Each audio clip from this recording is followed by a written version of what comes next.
The history goes back quite a long way, actually. Chinese students were coming to the United States in the mid-1800s. A delegation was sent. They went to high schools and even to Yale University to learn about modern science and to learn about how the West was doing things.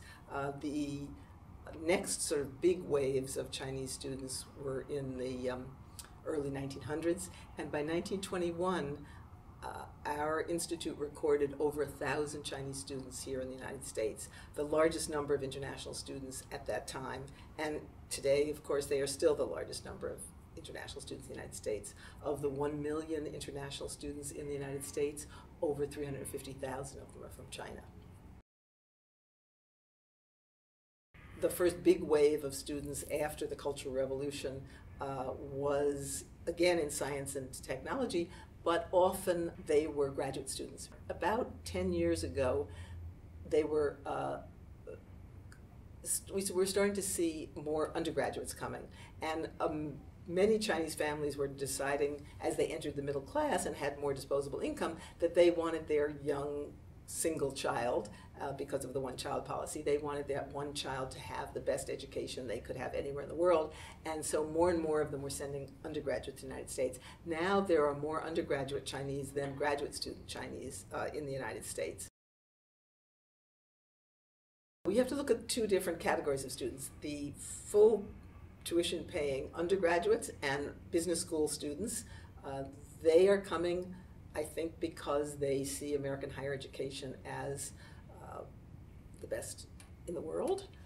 They are coming because the credential, if they are studying business, for example, the credential will be valuable when they go back home or when they work anywhere else in the world. And the kind of education they can get here is much more holistic. It's not so much rote learning. So a lot of parents find that attractive, and a lot of students, once they're here, find it particularly attractive, that they can explore different fields, explore different majors, change their mind even up to senior year. For graduate students in the STEM fields, in science, technology, engineering, and math, it's a different calculus, because very often they are receiving financial support from the host institution. Very often they're coming with awards, teaching assistantship or research assistantships, which help pay for that education. They're coming because, again, America's science and technology graduate schools are considered among the best in the world.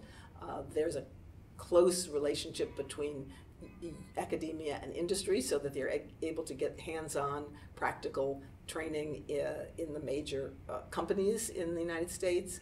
They also can work on research projects with big-name professors, so there's a lot of attraction in addition to the fact that they're getting full support for their education very often.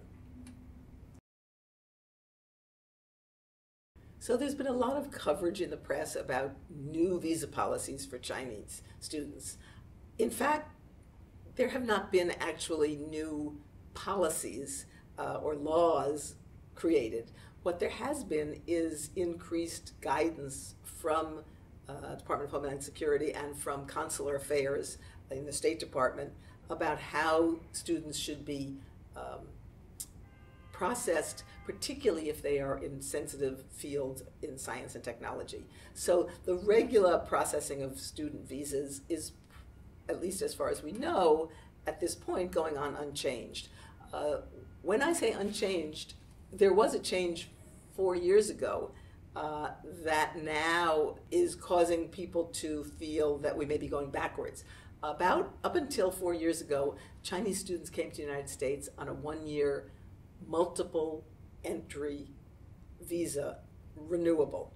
They could go out during that year and come back if they wanted to go home for the summer or whatever. But if they stayed for more than a year and then went out of the country, they had to renew the visa. If they never left the United States during their 4 years, no problem. So 5 years ago, a reciprocal agreement was worked out between the U.S. and China, and students on each side would get a 5-year, could get up to a 5-year multiple entry student visa. That made it, of course, much easier. Students could come and go home for the summer, comes back, wouldn't have to get a new visa. The discussion that's now being raised And the guidance that the visa officers are now receiving is that for students in certain STEM fields, particularly graduate students, particularly in fields that are sensitive, such as robotics, such as artificial intelligence, certain kinds of manufacturing, those students may be issued a 1-year multiple entry renewable visa. Again, in other words, going back to what the situation was 4 years ago.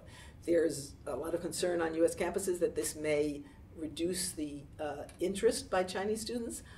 I'm more optimistic because, in fact, during that whole period of 20, 30 years when it was a 1-year visa, numbers of Chinese students continued to rise. And going back to that policy, it seems to me it's still not at all clear that that would deter students from applying. The increased scrutiny of students in certain key scientific fields may delay the visa process so that it may not happen quickly, and that may be a problem because students who are extremely bright and who are in these key sensitive fields may get offers from other universities, Britain, Canada, Australia. If that visa comes through sooner, they may take that opportunity, take that offer.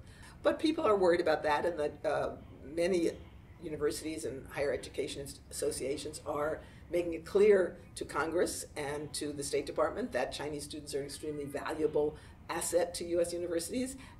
And in fact, in the recent congressional hearings, that was acknowledged by the chairman of the committee as well, that American higher education is a global asset and that international students on US campuses are a net gain for the United States, not just financially, but also academically, in terms of helping American students whose careers are going to be global really begin to have an understanding of Chinese and therefore their ability to be good partners in business, partners in diplomacy, partners in social developments, partners in solving global challenges. So the presence of Chinese students on US campuses is good for China, is good for the United States, and is really good for the future American leaders and students heading into any field.